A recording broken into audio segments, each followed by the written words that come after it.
This adaptation of the Grimm's tale, put through AI for even more enhancements, was created for a listening activity. Enjoy the action-packed story.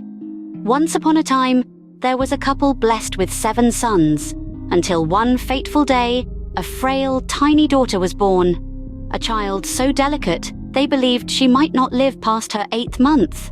In their desperation, they decided to christen her immediately. Father, in his haste, ordered his sons to fetch water from the well.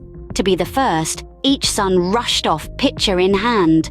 But in their haste, they reached the well simultaneously. In their clumsiness, they all dropped their pitchers into the well. There they stood, looking at one another, clueless and scared. None dared to return home empty-handed. Time passed, and the father grew increasingly worried. Surely, he thought, they must have lost themselves in a game. But as night fell and his sons failed to return, the father's worry turned into anger. In a fit of rage, he cursed his sons. If they don't return now, they'll be as good as ravens, dressed in black, chasing after their sister's ghost.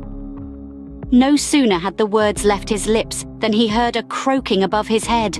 He looked up to see 7 ravens, as black as coal, circling him. His heart filled with dread as he realized his curse had taken effect. It was too late. His ill wishing could never be undone. Time went by, and the little girl grew stronger and more beautiful each day. The father, however, burdened with guilt, never recovered from the loss of his sons. The girl, too, eventually learned of her brother's fate through whispers from the villagers. "Isn't she adorable? Pity her brothers should have been lost for her sake." Yeah, a real shame. She was now filled with sorrow and a sense of guilt for her brother's fate. Why have my parents never dared speaking of their loss? She thought. She, in particular, found neither rest nor ease, till at length one day she stole away and set out into the wide world in search for her brother's whereabouts.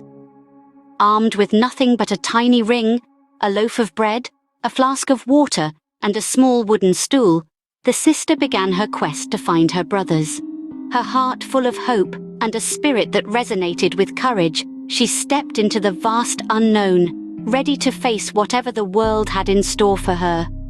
The journey took her to the ends of the earth, where the familiar faded away and the strange took hold. The landscapes she traversed were as varied as they were beautiful, each presenting its unique challenges. She remained undeterred, her resolve as steady as the rising sun.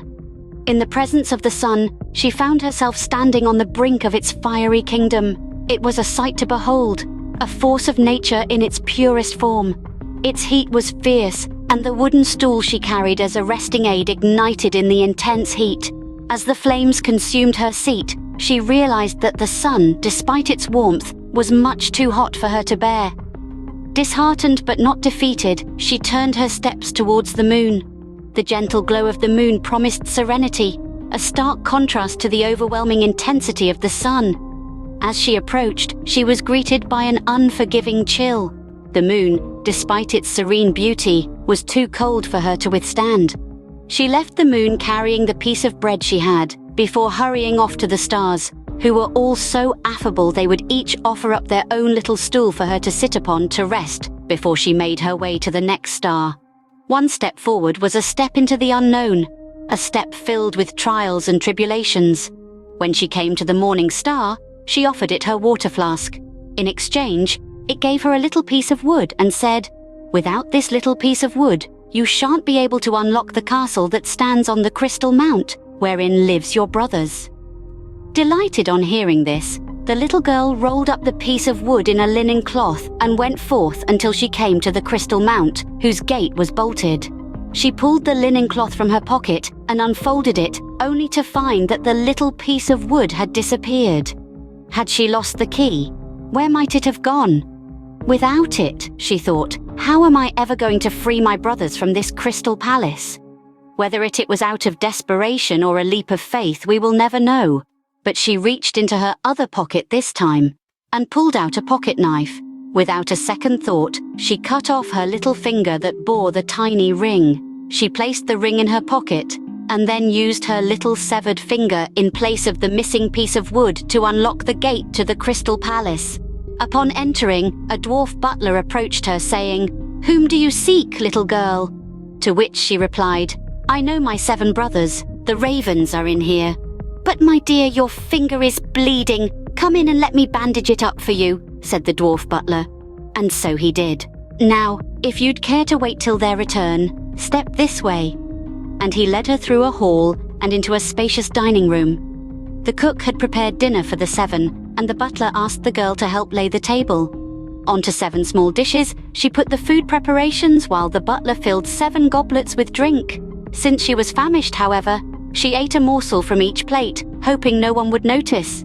Then she had the idea to slip her little ring into one of the goblets. In that very instant, out of thin air, came sounds of fluttering and croaking. "Here come my masters," said the dwarf butler. On entering the large dining room, they immediately got down to eating, but couldn't help but notice that some food had gone missing from their plates. Moreover, their glasses were not completely full either.